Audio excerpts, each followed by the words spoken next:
Spain is a country that captivates the senses, a land where history, art, and passion blend into an unforgettable experience. From the sun-soaked beaches of Costa del Sol to the architectural wonders of Barcelona and the lively streets of Madrid, every corner tells a story. The aroma of freshly cooked paella, the sweetness of churros dipped in thick chocolate, and the bold flavors of tapas define a nation that celebrates life through food. Music and dance add to the vibrancy, with flamenco performances echoing centuries of tradition and modern beats filling the nightclubs. Beyond its rich culture, Spain is a powerhouse in the world of sports, where passion runs as deep as the rivalries that define it. Nowhere is this more evident than in El Clásico, the legendary battle between Real Madrid and Barcelona, a spectacle watched by millions worldwide. Spain has also left its mark on motorsports, producing icons like Fernando Alonso, the two-time Formula One world champion, and Marc Marquez, a fearless MotoGP rider with multiple world titles. But Spain isn't just about tradition, it's also a force in the gaming industry, with studios creating some of the most visually stunning and emotionally captivating games in recent years. Titles like Blasphemous, Rime, Grease, Origami, and Moonlighter prove that Spanish developers can craft experiences that are both innovative and unforgettable. With a growing indie scene and a passion for storytelling, Spain continues to leave its mark in the world of gaming, offering players unique experiences that resonate far beyond the screen.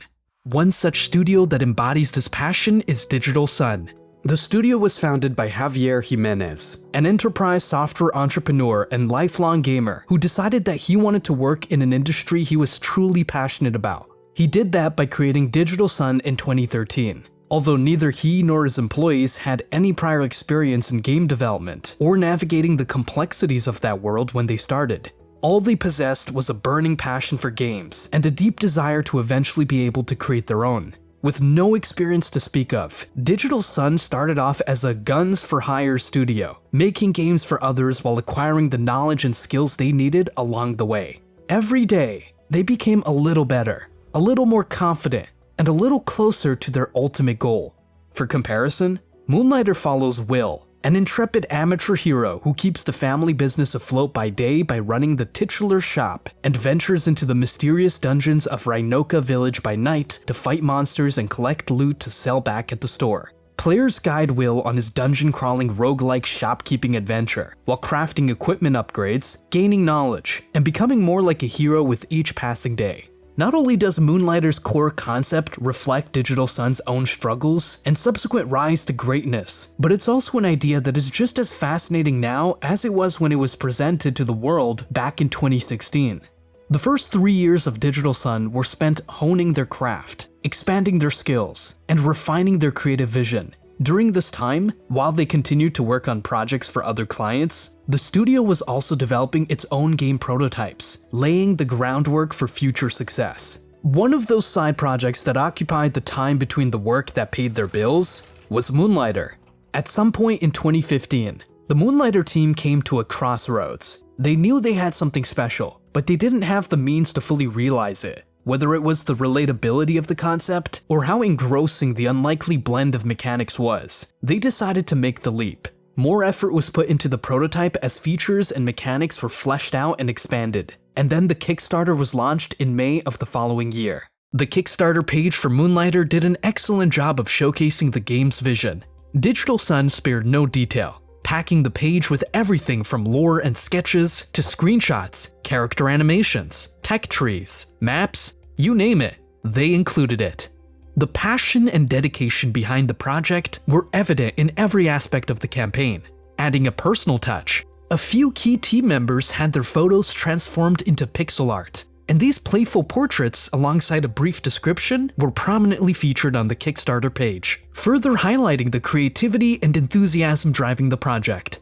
Kickstarter campaigns aren't anything new when it comes to indie game development, but Digital Sun's situation was a unique case. You have to remember, Digital Sun wasn't exactly a well-known indie studio by this point. They had solid credentials and strong working relationships, but their studio name wasn't often publicized since they completed projects as a service to other companies. They were essentially going into their Kickstarter blind, with no recognition. and hoping they could raise a fairly meager sum of $40,000 to finish Moonlighter's development. To their surprise, the game was 20% funded by the end of the campaign's first day. From that point, the Kickstarter began to balloon as word about it spread, smashing through stretch goals and eventually raising $134,000. That's 335% of the original $40,000 they had asked for. Not bad for an unknown studio.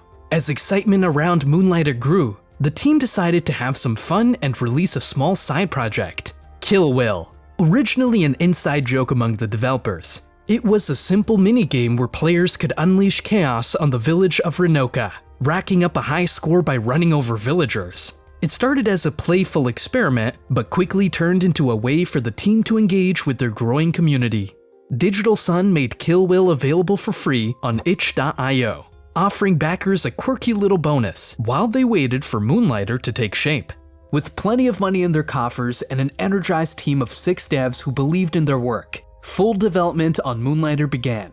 For as interesting and unique as Moonlighter's concept is, it definitely wears its inspirations on its sleeve. Long before its development was upgraded from side project to primary focus, during the early prototyping phase, the game's creative director David Fernandez suggested the project should have a very specific look and feel. He wanted Moonlighter to channel Zelda games like Wind Waker and the Minish Cap, while also taking inspiration from Ghibli movies like Nausicaa of the Valley of the Wind and Princess Mononoke, all of which blend natural and imaginary worlds in colorful, creative ways to create unique, inviting, ethereal locations that have an undercurrent of danger and adventure. According to artist and animator Esther Mari, further inspiration for Moonlighter's world was taken from Animal Crossing, Wakfu, Pokemon, and even Shantae. While the team toiled away in development, other games with similar modern pixel art aesthetics were released that further solidified their artistic decisions, most notably Rogue Legacy and Hyper Light Drifter. While Will's 2D dungeon crawling adventures are undeniably inspired by classic 2D Zelda games, it's difficult to not also reference The Binding of Isaac for the striking similarities they share. Exploring interconnected rooms, picking up loot, and eventually finding a powerful, monstrous boss character while planning for your next run. However, dungeon crawling is only half of Moonlighter's very potent gameplay formula. There is also the shopkeeping aspect of the game, which required its own intense focus and attention to detail in order to create the synergy Digital Sun needed to make Moonlighter's core concept work. For instance, to prevent players from breaking the game economy early on, or just getting super lucky, the devs had to make sure Moonlighter's economy was balanced to perfection. They created a ton of different spreadsheets that outlined the value of each item, and they used this data to carefully control item probability. Their goal in taking these measures was to establish how much money a player could effectively make in each run of each dungeon, and then put a cap on those earnings. There's no way this was an easy feat, but Digital Sun cracked the code somehow. The smooth, natural progression of Moonlighter's economy ends up being one of the aspects that make it shine, however unlikely that might seem in an action game. As Moonlighter neared completion, the equally important and often overlooked aspects of game development came into focus: the business side. Given their successful Kickstarter campaign, it would have been understandable for Digital Sun to self-publish like many other crowdfunded indie games. However, they recognized the complexities involved in publishing and sought a partner to handle these tasks, rather than taking on the responsibilities of PR, marketing, event attendance, and building relationships with players. Javier Jimenez and the Moonlighter team decided to partner with a publisher. They already had the necessary funding, but they needed business expertise to complement their creative strengths. This was a wise and informed decision that allowed them to focus on the game's development while leveraging the publisher's experience in the industry. They reportedly met with several publishers, but ultimately signed on with 11-Bit Studios, the people behind games like This War of Mine and Frostpunk. Jimenez and company were happy with their decision, and it's clear that their partnership with 11-Bit aided Moonlighter's success. When it comes to making games, Jimenez had this advice to share in an interview with MCV UK. Many young studios lack the business skills. It's very good if you're creating video games out of passion and not doing this for the money. We are not in it for the money. We love creating video games, but you need to pay attention to it. Any studio is a business in the end, and you need to pay people. You need to make sure that your game is going to generate enough so you can continue to do more games. And I think that many teams, they may have excellent programmers, designers, and artists, but many lack someone who deals with the business side of things, and that's important. After 3 years of active development, Moonlighter was released for PlayStation 4, Xbox One, and PC on May 29th, 2018. A Nintendo Switch port followed 6 months later on November 5th, and it has since been released for iOS, Android, and Google Stadia cloud streaming. Moonlighter can still be enjoyed in most of these places, although it was briefly delisted from Android and iOS before Netflix brought it back to those platforms through Netflix Games. Critical reception for Moonlighter was generally positive across the board. It received Metacritic scores in the 80s for most platforms, with both critics and fans highlighting the game's world, art, and careful balance between action and shop management that kept players invested despite a handful of bugs and some issues with pacing. The only exception is the PC version, which currently sits at a 74 due to issues with controls and bugs that have largely been fixed in the 6 years since release. In that same time frame, Moonlighter has sold over 2 million copies worldwide, making as much as $5.4 million in revenue. All of the passion and effort that Digital Sun put into Moonlighter has definitely paid off. Not only has the game been cited as inspiration for other indie hits like Dredge, but it also put Digital Sun on the map, giving them the recognition and funds to move forward with more of their own original projects. Digital Sun's success with Moonlighter didn't go unnoticed. In fact, it caught the eye of Riot Games, who at the time were looking to expand the League of Legends universe in new and creative ways. Riot was actively seeking out talented indie studios through their Riot Forge initiative, hoping to explore the world of Runeterra through fresh perspectives. This opened the door for Digital Sun to pitch their own take on a game set within the expansive League universe. It wasn't long before they got the green light to develop a game that could both honor the League of Legends world and showcase their unique art style and gameplay. Their pitch would soon evolve into what we now know as Mageseeker. This collaboration marked a pivotal moment for Digital Sun, as this project would be set in an already established universe. Fortunately, most of the Digital Sun team was already well acquainted with the world of Runeterra, which allowed Mageseeker to become their next big project, one that would showcase their ability to balance innovation with the expectations of working within an existing universe. With the team excited about their collaboration with Riot, they began brainstorming ideas for what kind of game they could create. The studio wanted to present several fully fleshed out ideas to Riot, ensuring they had a range of options to offer.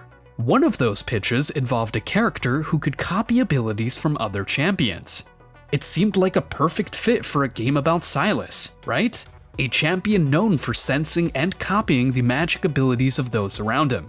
Obviously, that's how things turned out. But there's one important thing to note about when this pitch was made, in early January 2019.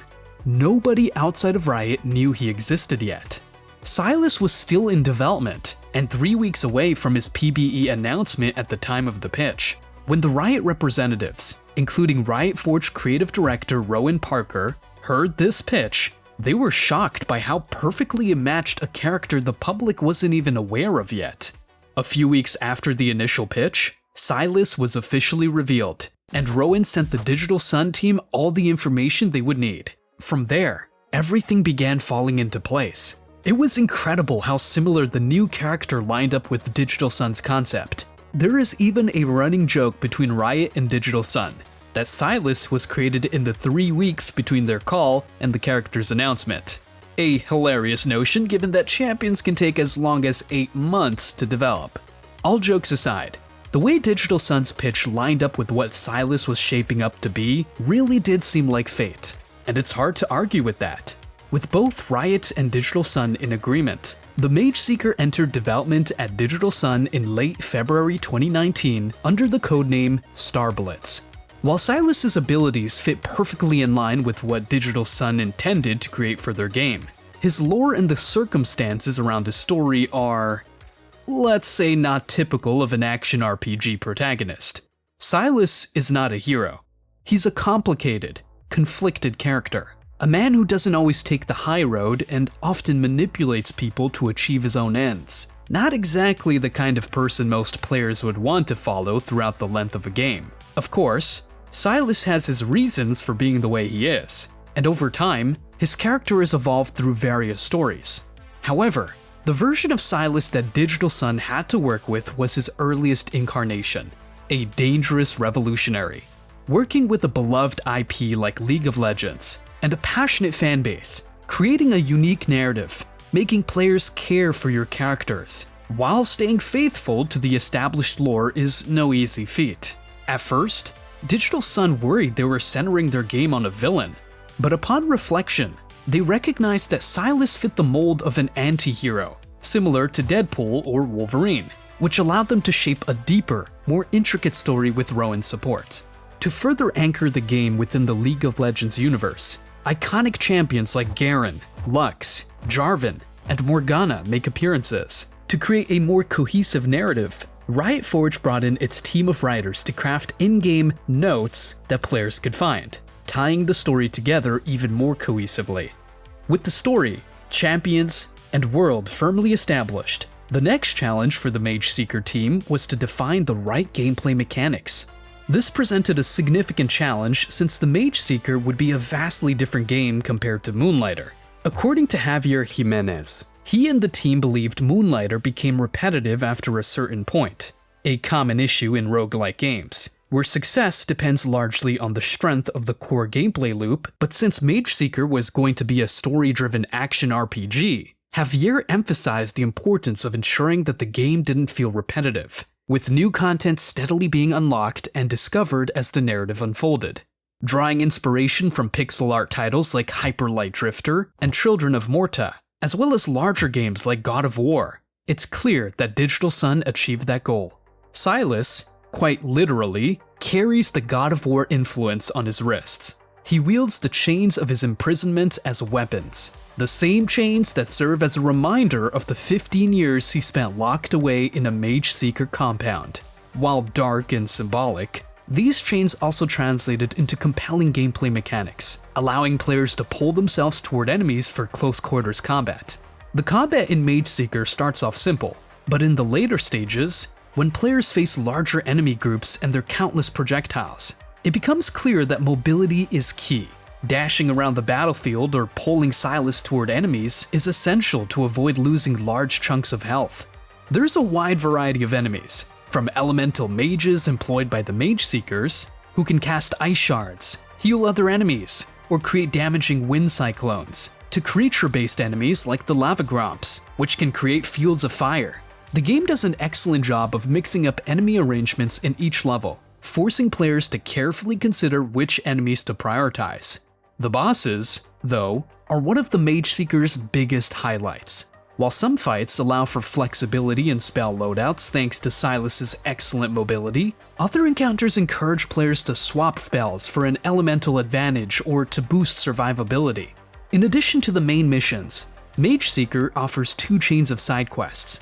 One involves assaulting Mageseeker bases using enhanced versions of Silas's spells, giving these missions a roguelike feel that provided some of the most fun in the campaign. The other chain features basic arena battles that culminate in exciting bosses, a treat for League of Legends fans. After each mission, players return to the base camp where they can craft spells, upgrade stats, interact with NPCs to delve deeper into the lore, and send mages on side quests to earn additional rewards. After 4 years of development, the Mageseeker launched on PS4, PS5, Xbox One, Nintendo Switch, and PC on April 18th, 2023. Like Moonlighter, the Mageseeker was praised for its presentation, fun and thoughtful gameplay, and story, but it wasn't without its issues. Many reviews cited a slow start, a lack of voice acting, and several bugs as detractors of an otherwise solid experience. Despite their best efforts, some reviewers also found the game to be slightly repetitive. Still, the Mageseeker fared pretty well, currently resting at metascores in the high 70s to low 80s, with the exception of PS5, which is sitting at 74. Sales numbers for the Mageseeker across its many platforms have not yet been released as of the time this video was scripted. However, according to VG Insights, it has sold over 68,000 copies and earned more than $1.6 million in gross revenue on Steam. It will be interesting to see the stats for the Nintendo Switch version of the game, since that seems to be the ideal platform for it. By most accounts, This collaboration was successful. Digital Sun built on its success with Moonlighter by creating a game that simultaneously appealed to its fans while also accomplishing Riot Forge's goal of bringing new players into the world of League of Legends and expanding the game's lore.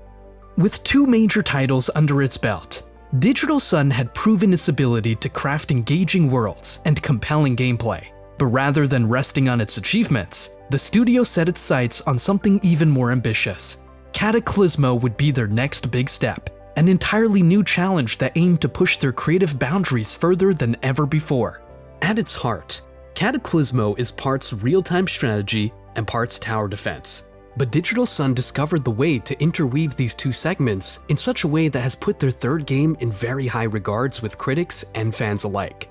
By adding a palette and atmosphere that is reminiscent of darker, moodier games like Dark Souls, Diablo, and Blasphemous, they could marry gameplay to experience, making Cataclismo feel unique. Digital Sun took inspiration from many places, but perhaps the most significant muse in the process was LEGO.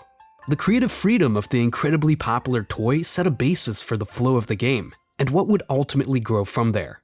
Digital Sun's CEO, Javier Jimenez, believed that the game should fulfill the childhood fantasy of building the perfect castle. One of the notable challenges for Digital Sun was working with a relatively small team throughout the development of Cataclismo. On average, the team consisted of around 10 people, with the number peaking at 15 during the busiest periods.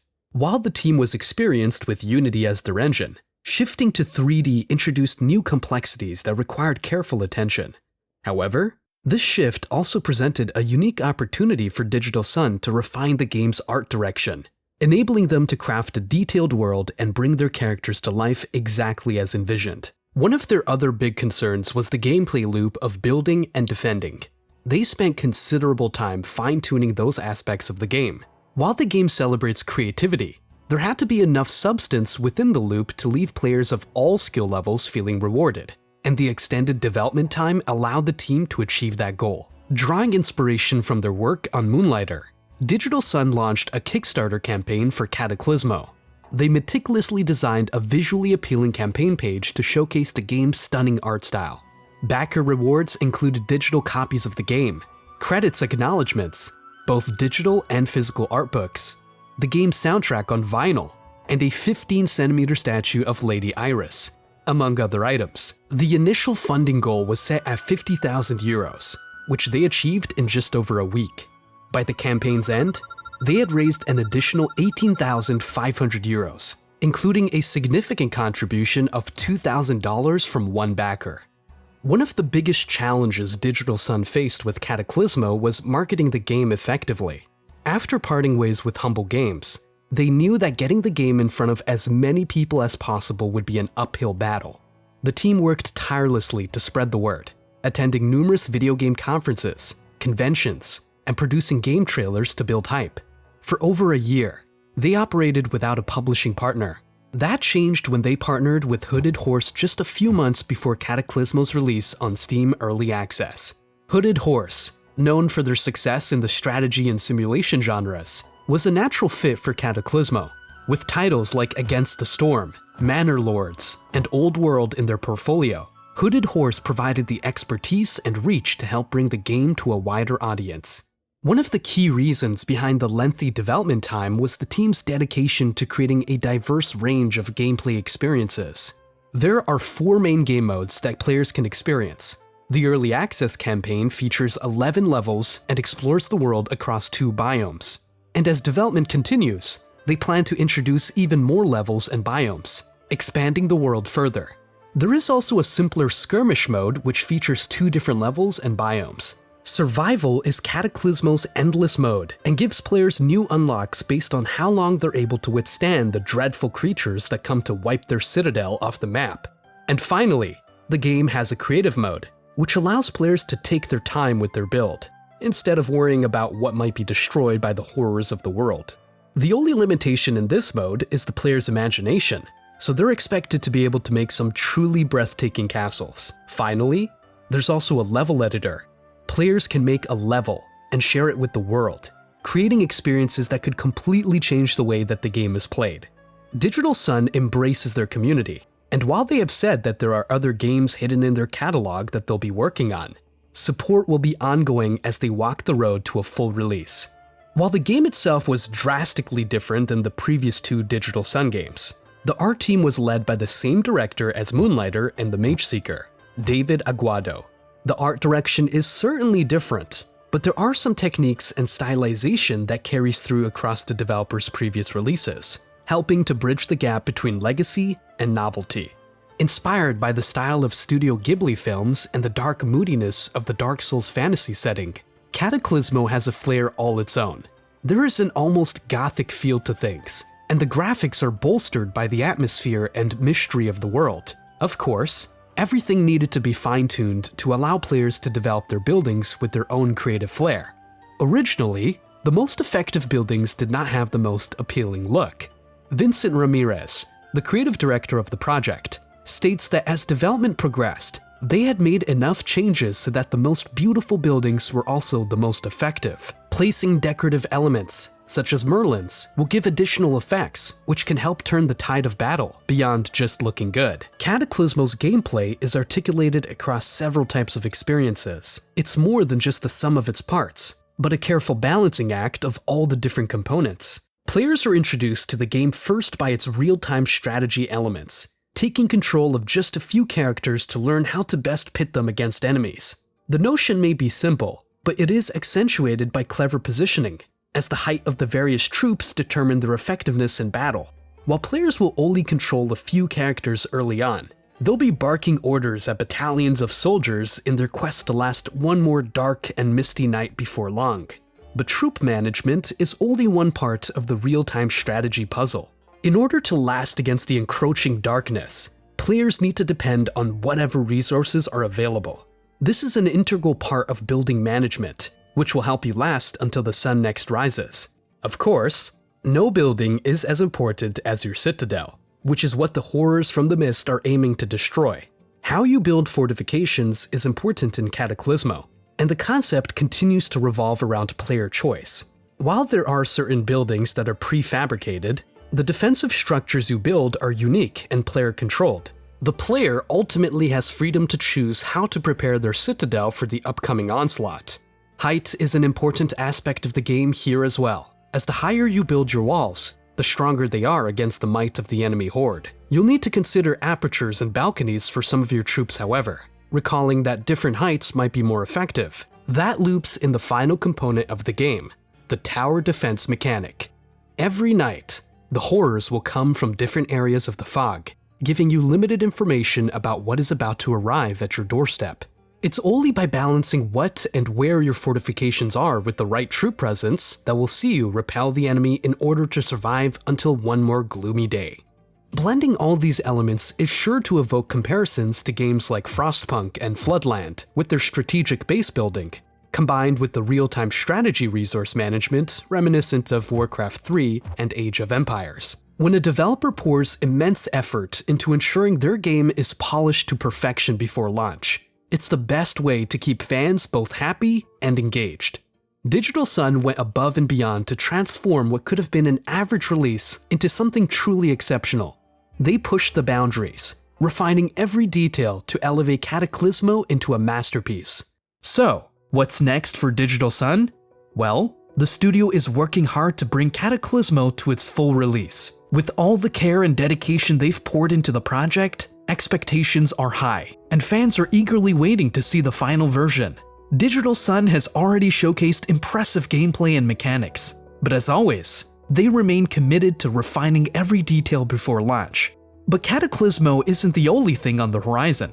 In a surprise announcement, Digital Sun officially revealed Moonlighter 2, The Endless Vault, with a stunning trailer on their YouTube channel. Set for release in 2025, the sequel aims to build upon everything that made the original Moonlighter special while introducing new mechanics in an expanded world. Fans can already wishlist the game on Steam, where they'll find news updates and sneak peeks at what's to come. With 2 major projects in development, it's clear that Digital Sun has no plans of slowing down anytime soon. But now, we want to hear from you. What other gaming studios should we explore next? Drop your suggestions in the comments. If you enjoyed this video, consider giving it a like and subscribing. It's free, and it helps the channel more than you'd think. And if you'd like to support us even further, you can do so over on Patreon. No pressure, but every bit helps us keep making these in-depth videos. Oh, and if you found this look at Digital Sun interesting, we think you'll love our deep dive into Riot games. Check it out next.